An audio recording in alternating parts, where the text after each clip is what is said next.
आज आप अपने मंदिर में बैठ करके घंटी बजाते हुए आरती करते हैं, आपके सामने कुछ चित्र होते हैं, उनमें मानव आकृतियां होती हैं। हमारे भगवान कभी जटाओं वाले, कभी बिना मूछ वाले, कभी किसी रूप में, अलग अलग रूपों में होते हैं। राजा रवि वर्मा न होते तो शायद ये चित्र न आते, और राजा रवि वर्मा ही होते तो कला का केवल यही रूप आगे बढ़ रहा होता, इसकी आलोचना, इसकी समालोचना नहीं होती।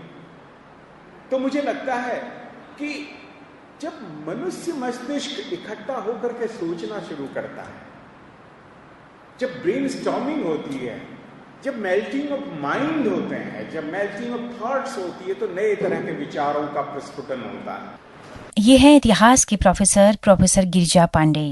मौका है भारतीय चित्रकला के अनूठे कलाकार सैयद हैदर रजा के जन्मशती समारोह का। रजा फाउंडेशन नई दिल्ली और उत्तराखंड मुक्त विश्वविद्यालय के साझा तत्वावधान में 3 दिवसीय समारोह का आयोजन आज हो चुका है। नमस्कार दोस्तों, उत्तराखंड मुक्त विश्वविद्यालय के कम्युनिटी रेडियो हेलो हल्द्वानी में आपका बहुत स्वागत है। रजा जन्मशती के मौके पर 3 दिवसीय इस आयोजन का आज उद्घाटन सत्र था। उनके चित्रों की प्रदर्शनी के साथ ही विश्वविद्यालय के तमाम अकादमिक स्टाफ के बीच में विचार विमर्श हुआ। संगोष्ठी के मुख्य वक्ता अंग्रेजी विभाग में प्रोफेसर HP शुक्ला जी ने बहुत विस्तार के साथ में सैयद हैदर रजा पर बात रखी। आइए सुनते हैं उन्होंने क्या कहा। राजेंद्र जी ने कहा कि ये जो रजा साहब के जो चित्र बाहर लगे हैं, ये 1 मिनट में या 5 मिनट में या आधे घंटे में समझ में आने वाले नहीं हैं। इनको आपको गहराई से देखना होगा, प्रयास करना होगा। तो जो आपने देखी यहाँ पे इतनी मूर्तियाँ जो रजा साहब ने गढ़ी हैं, जो आकृतियाँ जो रजा साहब ने गढ़ी, ये आकृति कला इस आकृति को गढ़ती है शब्दों के माध्यम से, संगीत के। तो ये मूर्ति किसकी है, ये आकृति किसकी है, पहला प्रश्न ये जो कलाकार ने देखा, कलाकार ने जो जाना, समझा, जिसका साक्षात्कार किया, वहां तक पहुंचा कैसे? वहां तक पहुंचने की जो यात्रा, उस साक्षात्कार के बिंदु तक जो पहुंचने की उसकी यात्रा है, ये एपिस्टेमोलॉजी, दिस इज एपिस्टेमोलॉजी। उस ज्ञान को कैसे प्राप्त किया जाता है, उस साक्षात्कार का सानिध्य कैसे प्राप्त होता है, उसके लिए क्या करना पड़ता है, कितनी कोशिश करनी पड़ती है, कितनी संघर्ष करने पड़ते हैं। ये जो संघर्षों की यात्रा है उस साक्षात्कार तक, एपिस्टेमोलॉजी। दोस्तों, कौन थे रजा और किस तरह की चित्रकला को उन्होंने प्रमोट किया? आइए सुनते हैं अंग्रेजी विभाग में assistant professor doctor Nagendra Gangula की जुबानी। जहाँ तक रजा साहब की बात है, तो रजा साहब की जो पेंटिंग्स हैं वो इस मायने में भी खास हैं कि सबसे पहले वो यूरोपियन कंट्रीज में और फ्रांस में उस दौर पे रहे जब यूरोपियन कंट्री को पूरी तरह अवांगार्ड मूवमेंट ने जकड़ रखा था 20th सेंचुरी में, जहां पर बहुत ही ज्यादा एक तरीके से इनोवेशन की बात हो रही थी और ट्रेडिशनल फॉर्म से दूर जाने की बात हो रही थी। सारी चीजें जिनको संगीत और स्थापत्य कला या फिर आप कह लें पोएट्री, ड्रामा, इन सब का जो आत्मा समझी जाती थी, जो चीजें उनसे दूर हट के कुछ नया करने की बात हो रही थी और तरह तरह की फॉर्म बाहर आ रही थी, जैसे दादाइज्म पेंटिंग में, पोएट्री में दादाइज्म, पेंटिंग में सरियलिज्म, इम्प्रेशनिज्म, एक्सप्रेशनिज्म, क्यूबिज्म, और ये सब चीजों के चलते रजा साहब का बहुत ज्यादा एक तरीके से वेस्टर्न जो आर्ट है उससे बहुत ज्यादा एक्सपोजर था और उसमें पूरी तरह उन्होंने उसमें साम्य स्थापित करते हुए कई पेंटिंग्स बनाई भी हैं और उनके बीच में तभी एक बहुत बड़ा एक तरीके से प्राइज उन्होंने लिया है फ्रांस में। लेकिन रजा साहब को एक चीज हमेशा जो खींचती रही भारतवर्ष की ओर, वो था उनका कॉन्शियंस, अंतर्मन। और वो साफ कहते हैं कि 1950 के बाद में इतना टाइम फ्रांस रहा, लेकिन 70-80 के दौर पे उन्हें जब ये लगा कि भारतवर्ष लौटना चाहिए, और उन्होंने भारतवर्ष की हर जगह पे वो जब भी आते थे तो उन्हें कुछ नया और अलग मिलता था, और उनकी वो जो एक कलाकार की जो प्यास होती है वो कभी बुझी नहीं। तो सबसे पहले जो वापस आए तो उन्हें एक किस्सा है कि उनके टीचर ने प्राइमरी स्कूल में उन्हें एक जब उनका फोकस नहीं रहता था पढ़ाई में, क्योंकि वो बहुत ज़्यादा जंगलों में घूमने के आदी थे। उनके पापा डिप्टी रेंजर थे और उनका जंगल और प्रकृति से बड़ा अच्छा साम्य था, बातचीत थी, कम्युनिकेशन था। तो वो ज़्यादातर उच्छृंखल रहते थे और फिकल माइंडेड रहते थे। तो टीचर ने उनको फोकस करने के लिए एक डॉट उस समय बना के दिया था, कहा इस पे फोकस करने की कोशिश करो। बहरहाल वो फोकस तो जो भी हुआ उस समय की बात रही, लेकिन ये घटना ने जब वो यहाँ लौटे तो एक दिन उनको इस बात को सोचने में बात दी गया कि बिंदु क्या है। तो बिंदु से उनकी फिलॉसफी शुरू होती है और फिर बिंदु से होते हुए आप जानते हैं कि ज्यामितीय संरचना है। कई लोग उसे इंडियन तांत्रिज्म जो होता है, तांत्रिक आर्ट, उस पर भी बात करते हैं, लेकिन वो साफ डिनाई करते हैं कि हम तांत्रिक आर्ट से हमारा कोई लेना देना नहीं है। और सबसे खूबसूरत बात है कि उनके अंदर एक ह्यूमैनिटी इस कदर करवट लेती है कि उनके घर में नमाज अदा करने वाले लोग और वो मंदिर और हनुमान जी के मंदिर जाने वाले, और कभी उन्हें इस बात में कोई क्लैशेस नहीं थे घर पे। और इस तरीके से बिंदु से जो फिलॉसफी होती है, और वो बिंदु उन्होंने कहा कि मैंने उस पर ध्यान केंद्रित अब करना शुरू किया और मेरे सामने तब खुला मेरी नई फिलॉसफी जो मुझे भारतीयता की ओर लाती थी, और वो थी कि ये यूनिवर्स है, बिंदु सब चीजों की सोल है, बिंदु सीड है, बीज है, बिंदु में सारी लाइफ पनपती है। और इस तरीके से उन्होंने बिंदु को अपना आधार बनाया। और अब आप देखेंगे उनके अक्सर ज्यादातर पेंटिंग्स में बिंदु और फिर वो सर्कल, फिर त्रिभुजाकार आकृतियों से होते हुए समस्त ब्रह्मांड को अपने में लेने की कोशिश करती है। और भारतीय जो कला है उसमें कला के क्षेत्र में हम कहें कि सबसे बढ़िया जो बात मुझे लगती है कि उसकी जो आत्मा थी, कॉन्शियंस है कला का, वो विदेशी जो मूवमेंट रहे उसके बिल्कुल उलट है, क्योंकि वहां पर वो लोग बाहर चीजों को खोजते हैं और यहाँ जो है कॉन्शियंस के अंदर से चीजें निकाली जाती हैं। उसके जो इम्प्रिंट है, रजा साहब अपने पुरानी मेमोरीज पे भी जाते हैं, नेचर पे भी जाते हैं। रजा साहब इतने शानदार तरीके से भारतीय कला को पिरोते हुए बिल्कुल कंटेम्प्रेरी भी बने रहते हैं, ये उनकी खास बात है। और इस तरीके से जब उनकी फिलॉसफी देखें तो कुंडलिनी नाम की पेंटिंग देखिए आप, और उनका जो फेवरेट कलर है वो ब्लैक है। कहते हैं कि ब्लैक सब चीज़ों का जो है को अपने में समा सकता है, ब्लैक में सब चीज़ें हैं, ब्लैक पावरफुल है, एनर्जाइज करता है। और जब हम उनकी कला को भी देखें तो वो एक बहुत खूबसूरत बात कहते हैं, अशोक वाजपेयी जी से बात करते हैं कि वो जो वाइट कलर की जो एक लाइनिंग्स वो हमेशा छोड़ते हैं, वो कहते हैं ये मेरा कैनवस के लिए एक पूरा रिस्पेक्ट है। कैनवस जो है वो जिस पे मैं सारी चीज़ें उकेरता हूँ, ये उसका स्थान है। तो ये अपने आप में एक बड़ी गजब की बात है जो रजा साहब देते हैं। दोस्तों, चित्रकला के अलावा भी रजा साहब की और भी बहुत खासियतें थी। वो क्या थी, आइए सुनते हैं हिंदी विभाग में विभागाध्यक्ष डॉक्टर राजेंद्र केड़ा जी के साथ में। रजा साहब की एक और खासियत थी जिसका जिक्र मंगलम जी ने किया, वो ये था कि कला के अलावा, चित्रकला के अलावा जो अन्य कला रूप थे, जैसे संगीत या जैसे कविता थी, उससे उनका संवाद लगातार बना रहता था। अशोक वाजपेयी ने अपनी किताब में लिखा है कि जब मैं साल में एक बार रजा साहब से मिलने पेरिस जाता था तो मैं अपने साथ उन सालों में प्रकाशित होने वाले नए कविता संग्रह जरूर ले जाता था, और रजा साहब उन कविता संग्रहों को पढ़ते थे। और रजा साहब दुनिया के अकेले चित्रकार हैं जिन्होंने अपने 30-40 चित्रों में संस्कृत, उर्दू या हिंदी पोएट्री को यूज किया, या उनके शीर्षक जो है वो हिंदी कविता की तरफ से दिए, महादेवी की कविताओं से दिए। तो ये खासियत थी रजा की कि वो इन तीनों चीज़ों को, जब मैंने आपको इस कार्यक्रम का मेल किया था तो मैंने इस बात का जिक्र किया था कि पश्चिम की कला दृष्टि और भारतीय कला दृष्टि में एक जो बड़ा मौलिक अंतर है, वो मौलिक अंतर ये है कि हम कला रूपों को बहुत अलगा कर नहीं चलते। हमारा, अगर आप सबसे पुरानी किताब साहित्य शास्त्र की देखेंगे, भरत मुनि का लिखा हुआ नाट्य शास्त्रम, तो वो उस नाट्य शास्त्र के अंदर स्थापत्य को लेकर, चित्रकला को लेकर, संगीत को लेकर, कविता को लेकर, छंद शास्त्र को लेकर सब मिली जुली बातें। और ऐसा केवल उस पुस्तक के साथ नहीं, बहुत सारी पुस्तकें हैं। राजशेखर की लिखी हुई किताब जो है वो सारे कला रूपों को अपने अंदर समेटती। तो ये भारतीय कला दृष्टि का एक खास कोण है कि वो कई कला रूपों को साथ लेकर चले, और ये रिफ्लेक्ट होता है हमारे सैयद हैदर रजा साहब। रजा साहब को खोलने की एक कुंजी शायद वहाँ से मिल सकती है कि रजा साहब जब भारत छोड़कर फ्रांस गए उस वक्त हम 40वें दशक में थे और उस दशक के खत्म होते होते हमको आज़ादी मिली और उसके बाद हमने एक बहुत बड़ी विभीषिका झेली जिसको हम विभाजन के तौर पर देखें। रजा साहब का परिवार उस वक्त भारत था और यहाँ से वो पाकिस्तान चले। रजा साहब ने जिंदगी भर 40 साल फ्रांस में रहने के बाद भी कभी भारतीय नागरिकता नहीं छोड़ी।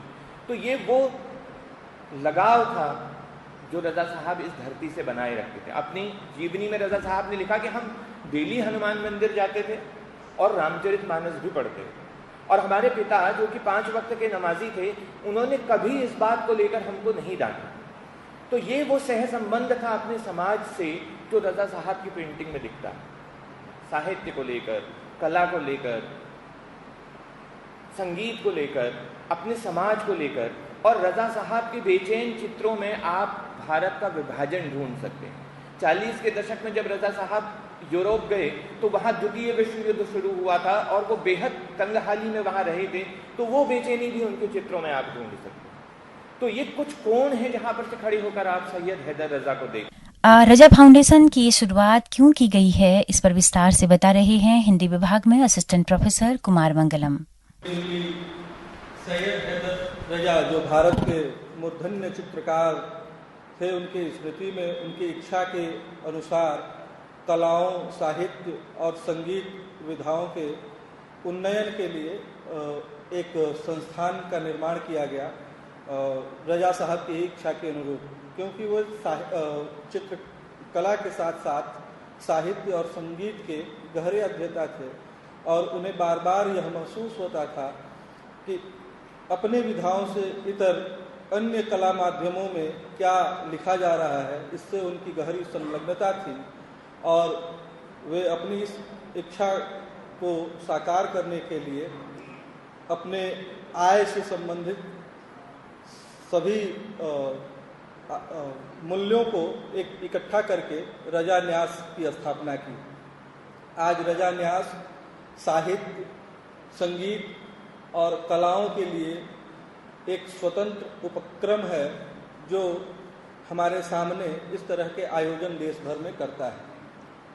यह रजा का जन्मशती का वर्ष है और इस श्रृंखला में भारत के विभिन्न शहरों में रजा के साहब की स्मृतियों में यह कार्यक्रम हो रहा है।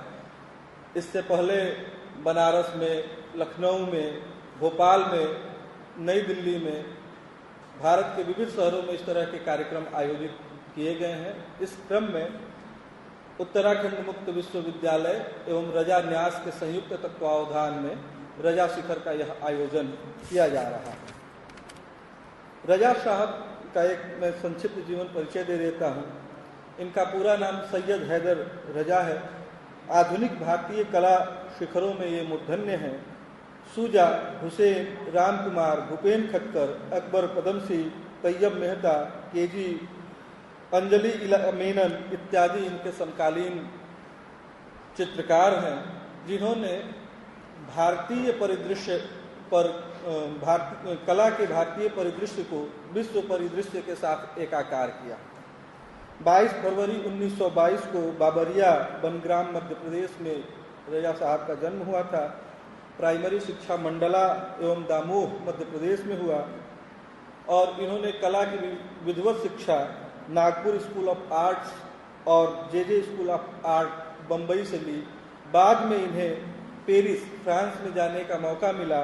वहाँ पिकासो और तमाम विश्व के बड़े चित्रकारों से ये मिले और उनके चित्रों को बहुत सावधानी से देखा। वहाँ इकोल द बोजार में इन्होंने अध्ययन की। सम्मान की बात करें तो भारतीय सरकार के द्वारा दिया जाने वाला 3 सर्वश्रेष्ठ पद्म पुरस्कार, तीनों पुरस्कार से ये सम्मानित हैं। कालिदास सम्मान, ललित कला अकादमी फेलोशिप और फ्रांस की सर्वश्रेष्ठ नागरिकता सम्मान लीजियो द ऑनर से राजा साहब को सम्मानित किया गया है। इन्होंने अपने आरंभिक दिनों में ही प्रोग्रेसिव आर्टिस्ट ग्रुप बम्बई में स्थापित की थी, जिसमें सूजा, M.F. हुसैन, रामकुमार इत्यादि चित्रकार थे और इन लोगों की संयुक्त चित्रों की प्रदर्शनी देश भर में आयोजित हुई।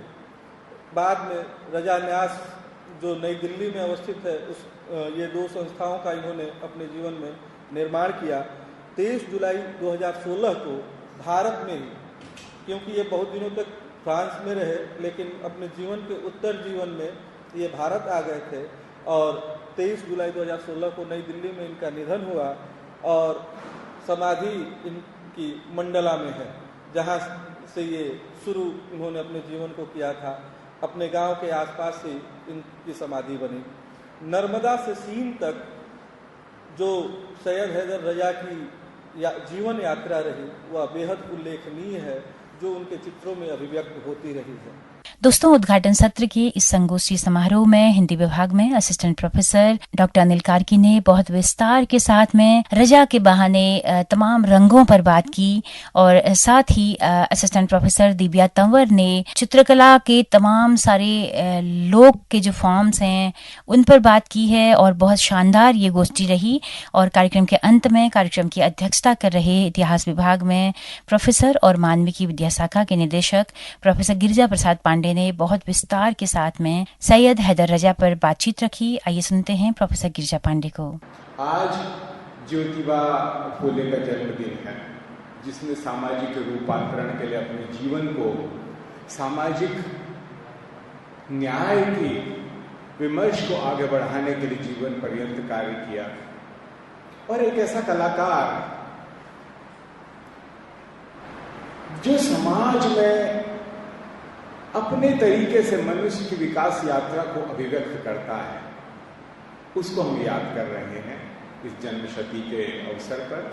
और एक ऐसे व्यक्ति के जन्मदिन के अवसर पर जब सामाजिक विमर्श, सामाजिक चेतना के धरातल को और उठना चाहिए और सामाजिक चेतना को उठाने वाले केंद्रों में ऐसे विमर्श होने चाहिए, वहाँ पर ये आयोजन हो रहा है। इसके लिए आयोजक तो बधाई के पात्र हैं ही। मैं आप सबको बधाई देता हूँ कि आपने इस तरह का ये बहुत ही सुखद आयोजन किया है। मित्रों, यूँ तो मैं कला विशेषज्ञ नहीं हूँ, लेकिन मनुष्य तो हूँ ही, इंसान हूँ और इंसान के कला अभिव्यक्तियाँ हर रूप में होती हैं। मेरा मानना है कि मनुष्य की इस पूरी विकास यात्रा में उसके जो अपने संघर्ष हैं, उनकी अभिव्यक्तियां, उसके विषाद हैं, उसकी उपजती हुई करुणा है, उसका हर्ष है, उसका उल्लास है, ये सारे के सारे जो उसके भावनाएं हैं, जो उसके इमोशन हैं, यही अलग अलग रूपों में अभिव्यक्त होते हैं। चाहे वो कूची के माध्यम से हो, चाहे वो रंगों के अलग अलग रूपों के माध्यम से हो, चाहे वो जो अभी जगन्नाथ जी ने जिसका जिक्र किया, अजंता एलोरा की गुफाओं के वो चित्र हों, या पूरे देश दुनिया में व्याप्त इस तरह की अभिव्यक्तियां हों। 2-3 तरह के प्रश्न उठे आज के इस बहुत ही महत्वपूर्ण संवाद में। प्रोफेसर शुक्ल ने अपनी चर्चा में एपिस्टेमोलॉजी और ऑन्टोलॉजी से बात को आगे बढ़ाया। गंगोला जी ने और अनिल कार्की जी ने कविताओं और यूरोपीय दृष्टि में कला और कला का जो विकास यात्रा है, उस क्रम को और उसके भीतर की जो दर्शन है, पाश्चात्य जगत का जो कलात्मक दर्शन है, उसकी चर्चा की। चाहे वो लियोनार्डो दा विंची के चित्रों की बात रही हो, चाहे वो पिकासो के चित्रों की बात रही हो, या और बहुत सारे लोग। भारत में कला के यदि दर्शन को हम देखें तो हमें पूरे भारतीय वाङ्मय में ये हमें इसके वो मिलते हैं। यदि आप खुद पहले ही यदि सिंधु घाटी या जिसको आज हड़प्पा सभ्यता कह रहे हैं, उसके मोटिव्स देखें, जिसकी कोई लिपि नहीं है, जिसके बारे में कुछ कहा नहीं गया है, जो अभी तक जिसकी व्याख्या नहीं की जा सकी है, वो तक एक तरह से कलात्मक अभिव्यक्ति है, लेकिन उसका लिखित रूप नहीं आया है। वहां से कला शुरू हो रही है। तो दोस्तों, सैयद हैदर रजा के जन्मशती समारोह के सिलसिले में ये आयोजन पूरे देश भर में किए जा रहे हैं। उसी की श्रृंखला में उत्तराखंड मुक्त विश्वविद्यालय भी इस आयोजन को कर रहा है। आज उद्घाटन सत्र का समापन हो चुका है। कल इसी सिलसिले को आगे बढ़ाते हुए काव्य गोष्ठी रखी गई है। आखिरी दिन संगीत की महफिल जमेगी। 3 दिवसीय इन कार्यक्रमों में उम्मीद करेंगे कि आप सब लोग हमारे साथ बने रहेंगे। तो इसी के साथ ये रेडियो रिपोर्ट समाप्त हुई। नमस्कार।